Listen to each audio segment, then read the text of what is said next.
Welcome to the new sound of online radio.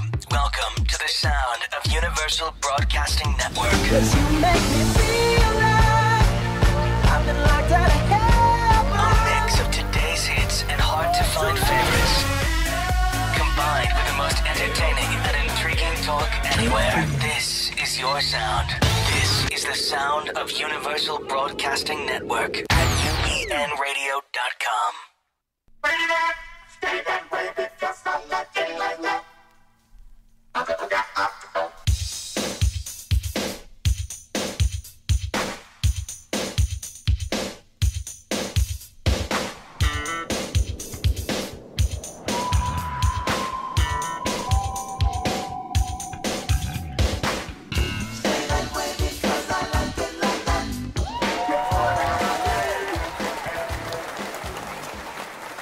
Hello, hello, hello.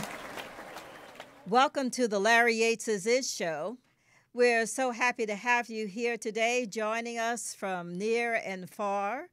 And I know that you're out there on the East Coast, the West Coast, North and South.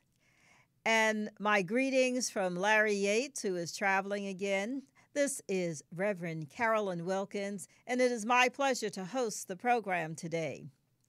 We're going to go down the path that we have been traveling for the last 2 months or so, which is, how did we get here? How did we get here? And today we're talking about respect. The reason that I thought this would be a great conversation is I've talked about women of dignity. I've talked about some of the challenges that we've had and the impact of Martin Luther King and his work.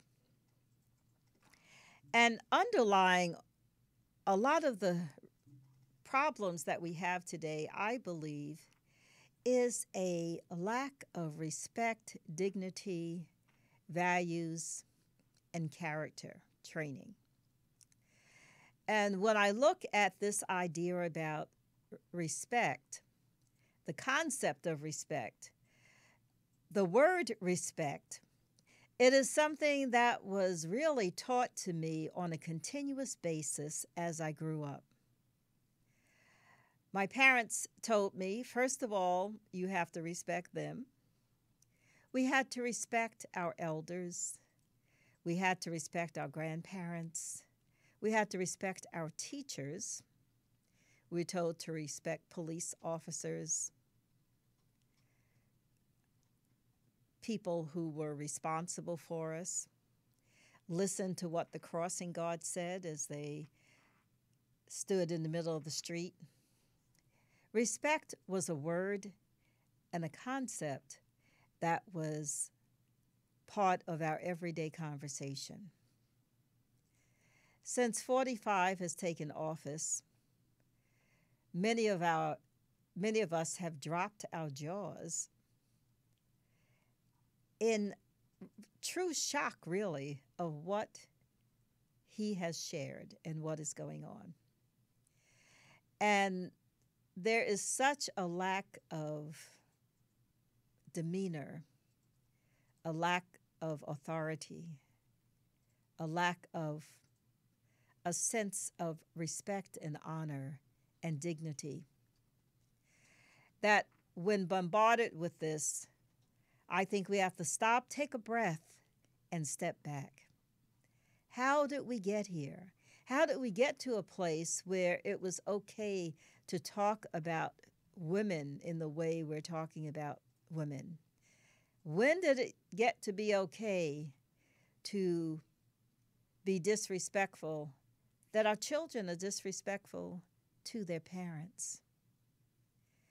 When did it get to be okay for police to beat people, for people to beat police and shoot them? It's not okay, either side. So we're going to take a few minutes and look at respect, what it means, what we want to do about it, what we have to learn, and how we can go forth from here. always go to the dictionary.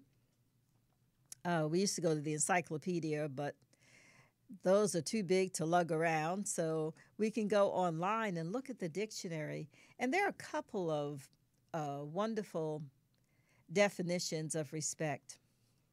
And this is from the Cambridge Dictionary. The first definition is respect is admiration felt or shown for someone or something that you believe has good ideas or qualities. An example of how that is used is I have great respect for his ideas, although I don't agree with them. Another way to use that is new teachers have to earn or gain the respect of their students. That's a new one because that wasn't how I was taught. I was taught you have to respect your teacher. Some more examples is you should show more respect to your parents. Another way respect is defined is one that connotates more about honor. And it includes politeness, honor, and care shown towards someone or something that is considered important. Again, they have added words to what this means because, again, the old school says respect is politeness, honor, and care shown toward other people. There was no qualification that they had to be considered important. It was respect and dignity with regard to the other person. The last definition that I'll share is a feeling that something is right or important and you should not attempt to change or harm it. And I guess there is one more definition that's more about culture. And it says the feeling you show when you accept that different customs or cultures are different from your own and behave toward them in a way that would not cause offense. So, more easily said is when you recognize a different culture or custom, you act in a respectful manner to honor what they bring because you may not understand it. So what I'd like to do is just look at all of these different paths and these different ideas. So one is in regard to respect of family. I first was shocked, really, about a lack of respect probably 10 or 15 years ago was when it first really hit me. And I was visiting my sister in another state, and I was in, I think, a drugstore, some sort of store that was easy to get in and out of. And there were 3 or 4 young girls who were probably 12 or 13, and they were walking around talking to each other and cursing. They were using deeply sensitive words and speaking out loud. And I stopped really and looked at them, and they kept talking.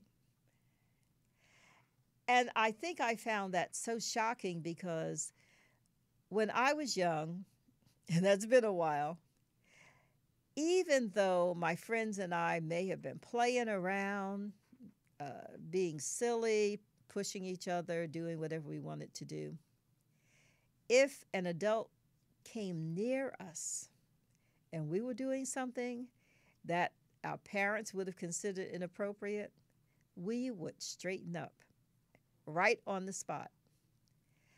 And cursing was not an option. In the area I grew up in, there were people of all classes, but Cursing was not an option, especially from the mouths of children.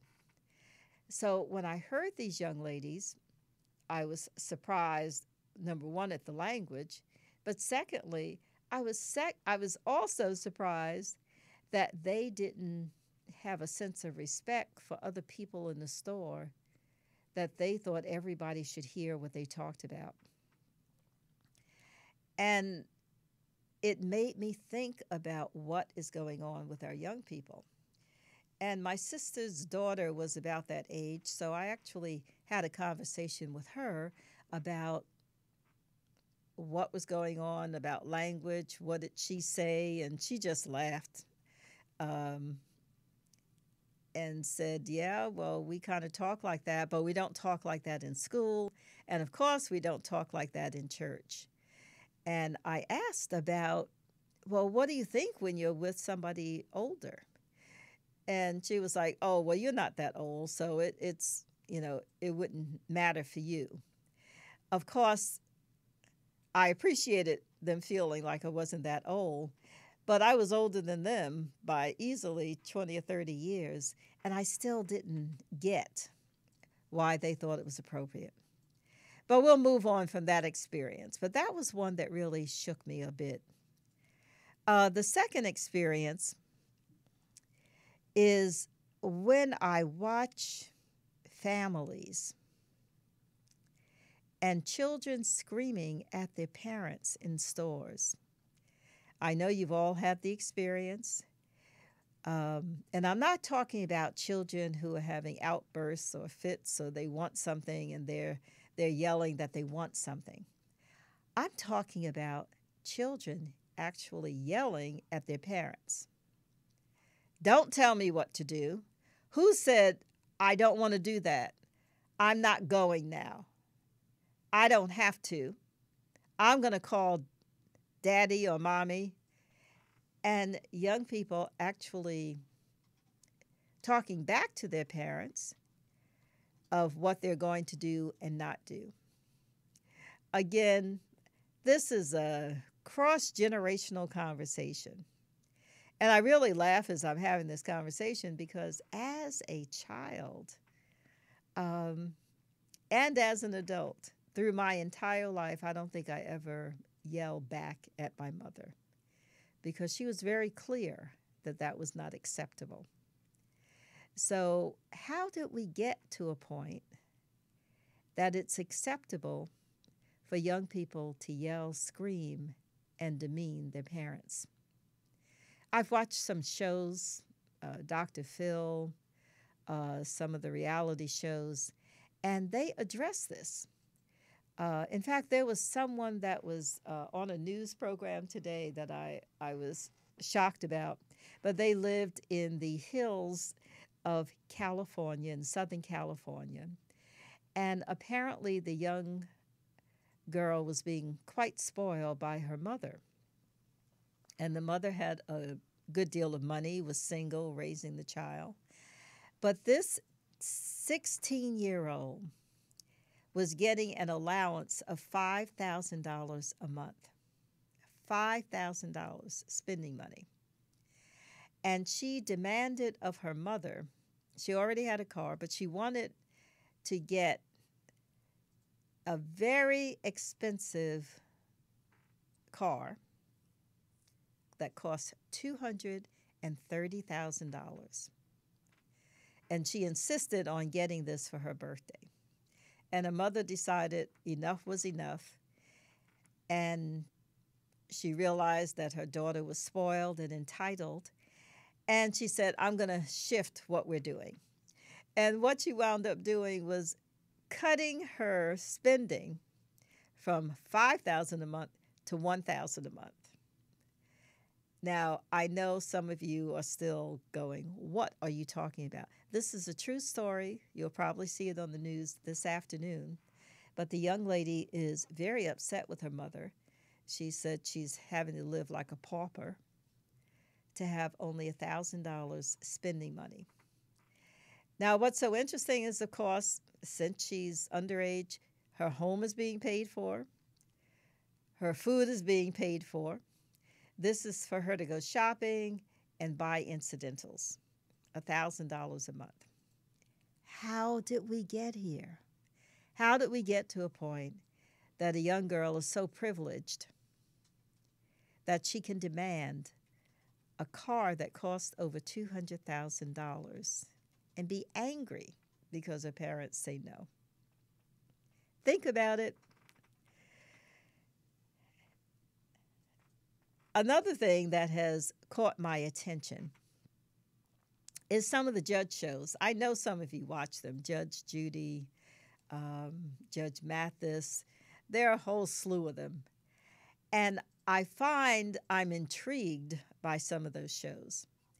And the people that come on the shows wind up having issues because their family or friends have supported them with a phone, a cell phone, a car, bail, or a house. Now, when I watch these shows, I really start by laughing, and then it becomes serious, and I'm baffled again. Because there might be a child that's on who's old enough to be working, but they may have gotten in trouble, and their parent or their girlfriend bailed them out. And bail is usually not a little bit of money. It's sometimes $1,800, $3,000, $5,000. And they have asked the person while they're in jail to please bail them out so they can be free before their trial. And they wind up coming to court because the person put their money up, put their house up, used their credit card to provide bail for this person. And the person then comes back and says, well, I didn't ask them to do it. It's like, well, how would did they just come running to the courthouse and say, I've got $3,000 I just want to give to somebody? You know they were asked. You know somebody said at a time where they were frustrated, angry, and probably embarrassed that they were caught and in jail. And they call somebody to please come to their rescue. But they don't have the respect and dignity to honor the debt that they incurred because they asked someone to provide their bail. It is baffling to me. How did we get to a point that a criminal can't even honor the place that they brought someone into a situation that they weren't involved in to bail their butts out of jail, and they can't honor paying it back? Another thing that I see is cell phones. Oh boy, cell phones. I got one here. And I'll tell you, I've been through the challenge of having children on the cell phone, teenagers, when it was important to provide them with a cell phone so that they could be in communication with us. And it was many years ago, so the cell phone rates were horrible.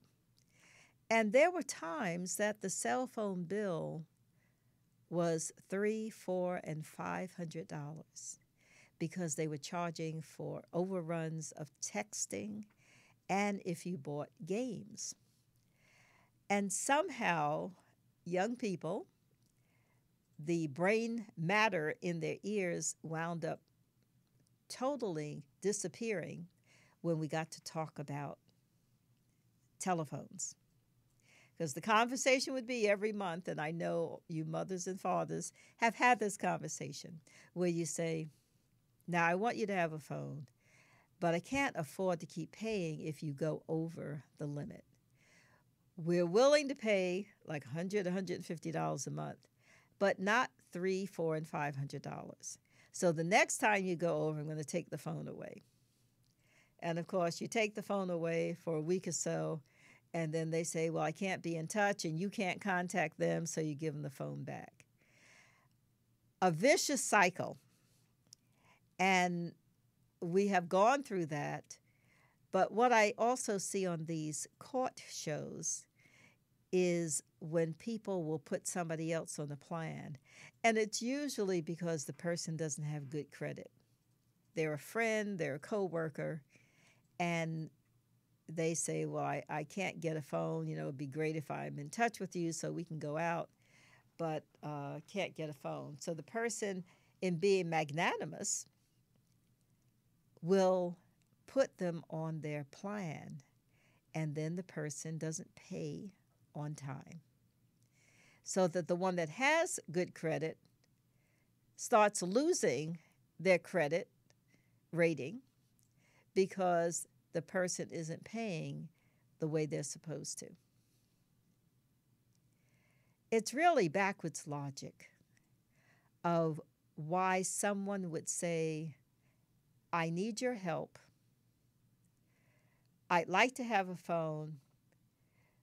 I really appreciate you providing the opportunity for me to get a phone, and then literally stabbing them in the back by not paying for the phone and creating the commitment that they made between each other. So going to court is apparently no big deal. People choose to not pay, and then they go to court and say, well, they knew I didn't have enough money to pay them back. And the judge always says, but you signed a contract to make this payment. So I don't want to belabor the conversation, but I'm baffled. Are you baffled? Do you wonder what happened to honor, integrity, respect? Just keeping our word. It's a subset of integrity. But if you borrow money from someone, it is really an important act to pay it back.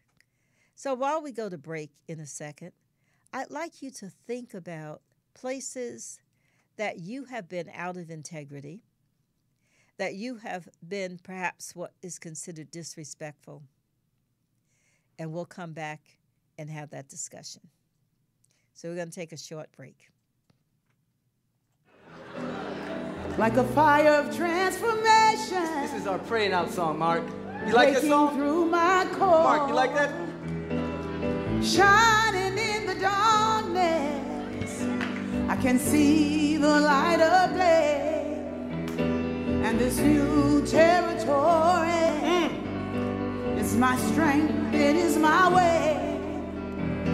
Said this new territory is my strength, and now I pray, well I pray that you see the best of life, the best of love, the very best of it. Yes, I pray that you see the best of life, the best of love, the very best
Welcome back to the Larry Yates Is show.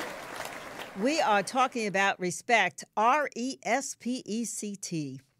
I loved when Aretha did it that way. We're talking about respect, honor, dignity. This is Reverend Carolyn Wilkins, sitting in for the host with the most, Larry Yates, for the Larry Yates Is show. And I hope you had a chance during the break to think about some of the areas that you may have not kept your word about. And I've been laughing as I thought about some of the situations that I've seen on the court shows. One that I saw recently made me cry and laugh at the same time. It was about a young man who is the grandson of these of parents and of grandparents, and his car had been repossessed, and he couldn't afford to get it back. It was repossessed because he bought the car, had paid for it for a certain amount of time, and was not able to complete the payment on it. So the issue was, do I keep the car? I need the car to go to work.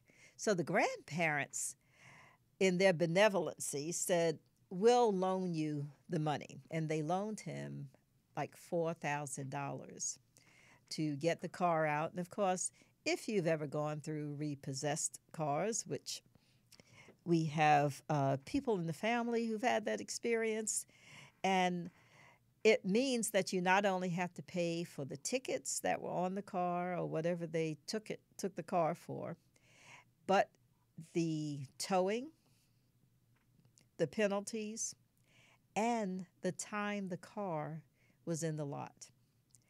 And the cities that take the cars and have them repossessed or taken to the side, they're not open on weekends usually. So if you have a situation happen, the clock adds up very quickly. It starts ticking, and the fees are charged at an exorbitant rate, and you have to come up with that money in order to get your car out. Now, had you paid on time, whatever that nominal rate is, then you can avoid this. So I'm sharing this as an opportunity for you to be proactive and pay your bills so that your car is not repossessed and that your houses you don't have problems with your houses. In this particular situation, this young man was there. He was in his late 20s. Grandparents were there. The grandfather said he had a grim look on his face. So the judge said, "You know, what are your thoughts?" Because the case was brought up by the grandmother, and he said, "Well, my position is don't lend money to family." I'm going to repeat that. Do not lend money to family, because that's actually the best way to go. But in this case, his wife did not follow that because she followed her heart and allowed the money to be lent to this grandson. When the judge said, "Why didn't you pay your grandparents back?" And he said, "Oh, I did. I paid a little bit." He had made 3 payments in like 14 months. 3 payments in 14 months. And as a result, he was behind like $1,700 plus what he was going to owe for the rest of it. So it was such an easy case. You know, it was not complicated at all. And the judge was like, "You owe the money, pay the money." But his excuse was, "Well, you should know I don't have enough to pay you back and that it was going to take time." Although he actually signed something, a contract, that said he would pay it back a certain amount of time, a certain amount of money each month.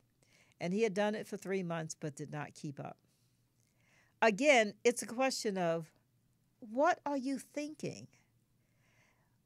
Don't you have enough respect for your grandparents to not put them in a position because they're retired and they have limited income and they took money out of their income to support you.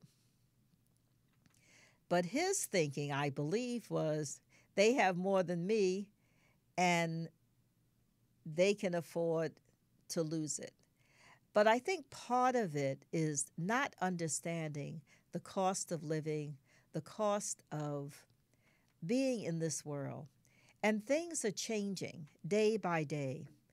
In major cities like New York City, Chicago, Los Angeles, Miami, it is very difficult to have an apartment by yourself in a big city.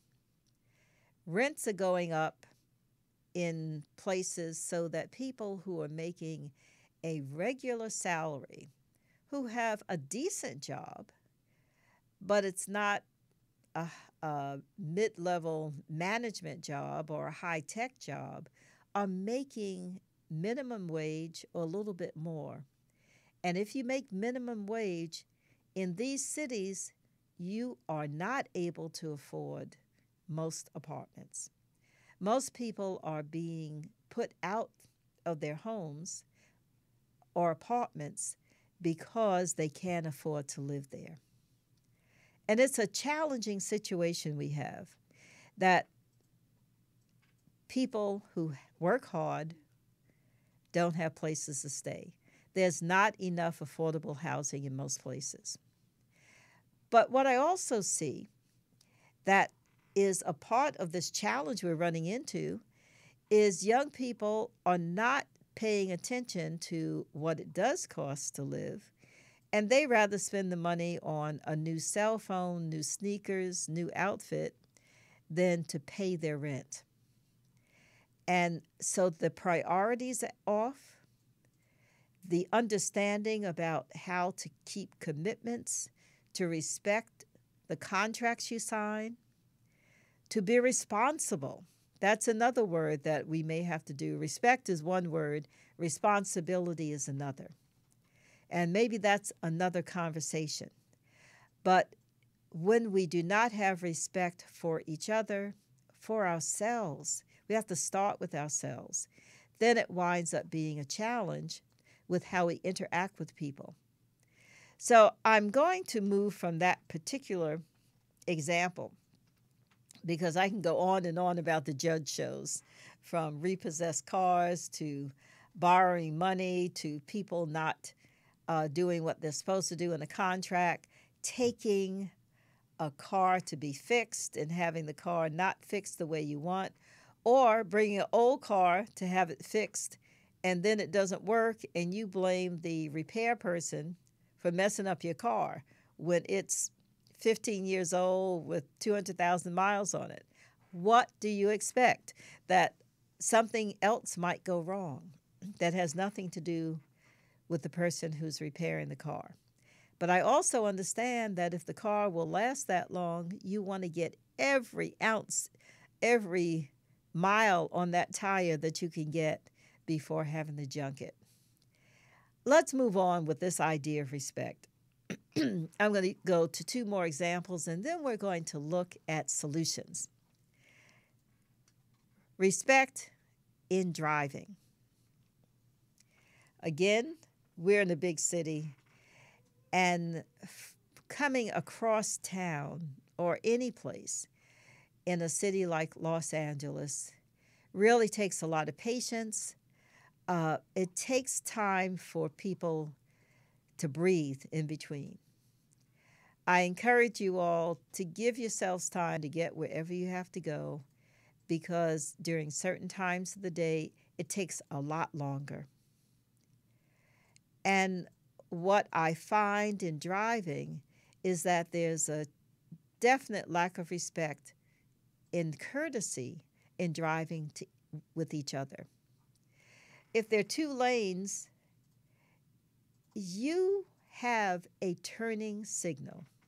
They put it in a car for a reason. When you don't use the turning signal, which is designed to give other motorists an idea of what you're doing, The turning signal is not for you, it's for other people. And if you don't give other people fair warning of what you're doing, then it's shocking and it creates the potential for having accidents. So if you're in lane 1 and want to make a left turn, and the left lane and turning lane is 2 lanes over, you have to actually think about putting a signal on way before you get to the corner so you can move from one lane, lane 1, to lane 2, to then go to lane 3 to turn. But in driving experience, that is not what happens. Somebody pulls in front of you, like you should know they're coming, and then quickly zips into the turning lane, which winds up leaving 2 or 3 people putting their brakes on and not quite knowing what to do. Now, if you have a sense of respect, you have to really honor that people are driving in the best way they know how. They may have children in the car. They may have other people in the car. And putting your brakes on winds up discombobulating what's going on in the car. Food, purses, work, papers fall off, and you create mayhem and challenge in the car as you go forward. It's so easy. Put your turning signal on. Wait and see if somebody will let you in instead of just pulling in front of them. Respect and courtesy goes a long way. It really does. Another example is not just driving, because there are hundreds of examples of driving, but I sometimes take public transportation. And we have a pretty nice transportation system here in Los Angeles. There are buses, there are metro buses, there are trains, and they all have a section for seniors and handicapped, which are usually in the front of the car. And I don't need to use those seats.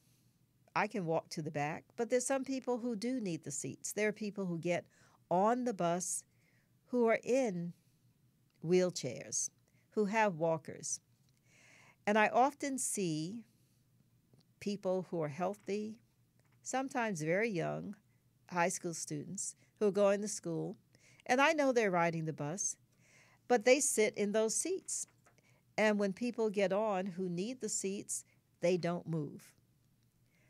In the morning, they may move faster than they do in the afternoon, but in the afternoon, they will sit in the seat and let people stand over them. I really encourage you to talk to your young people. A lot of kids take buses to school. It's public transportation, and there are expectations when taking public transportation, that you have a sense of decorum and courtesy. And you sitting, young people, teens, sitting with friends or having the headphones on, sitting in seats that are designed for other people, should really get a notification that one day it'll be your day, that you need an extra seat, that you are not able to walk as fast or stand as long. But right now, you're healthy. Get up. Please share that with young people, with your grandchildren, with nieces and nephews, that they don't have the right to the seat that is designated for elderly and for those with disabilities. That is my public announcement for the day. So let's go to, instead of me begrudging, and I'm not trying to be critical, I'm just pointing out, how did we get here? How did we get to a place where it's okay for a teenager to take a seat that really is designed and expected for someone who has put their time in, their dues in, and they may have disease or challenges that don't allow them to walk far or up the stairs.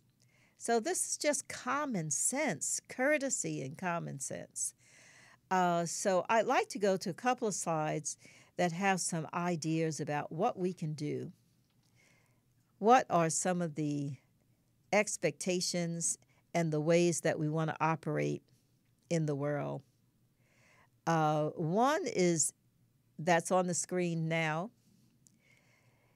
is ways to honor the earth. This is, I'm going to jump from people to the earth right now. And if you can see this, it's got a couple of quotes on here. Respect your world. Everyone be kind to nature. Smile back at people. Pay attention. Do excellent work. Consider others. Treasure plants and animals as very special things. I'm going to go back to each one of those. And I'm going to do them out of order. There's nothing kinder than a smile. As people say, if you're feeling good and happy, let your face know. Let your face know and smile. No matter what's going on, if you see people in the street, in the office, if you're walking, even if you're in a car, you can turn to a person and smile. It makes a significant difference. It's a way of respecting people by honoring their presence. I was with someone this weekend who is from out of the country, from South Africa, and her name is Reverend Tandi. And she spoke about an African tradition that I know is celebrated in almost every country in Africa, and that is one of greeting people with a sense of bigness, with a sense of respect, and that when you greet someone, you not only say hello, but you say, I wish you well. I wish you good. I wish you joy. You greet them from a place of bigness, that they are important to you right now. I see you. I recognize you. I honor you. And if we started doing that, a lot of the problems in the world would go away. If we just took the time to say hello to people, to greet them with a smile, to honor them in who they are, and to wish them well for the day. Because when you smile at someone, guess what? They may smile at someone else. And what you do can impact 4, 8, 16 people, and you can create a culture of kindness with your very essence. Bring a glass of water to someone.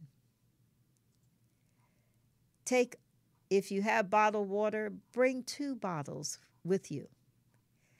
And if you see someone, just give them a bottle of water. It costs maybe 20 cents, 25 cents. And they will look at you and wonder what's going on.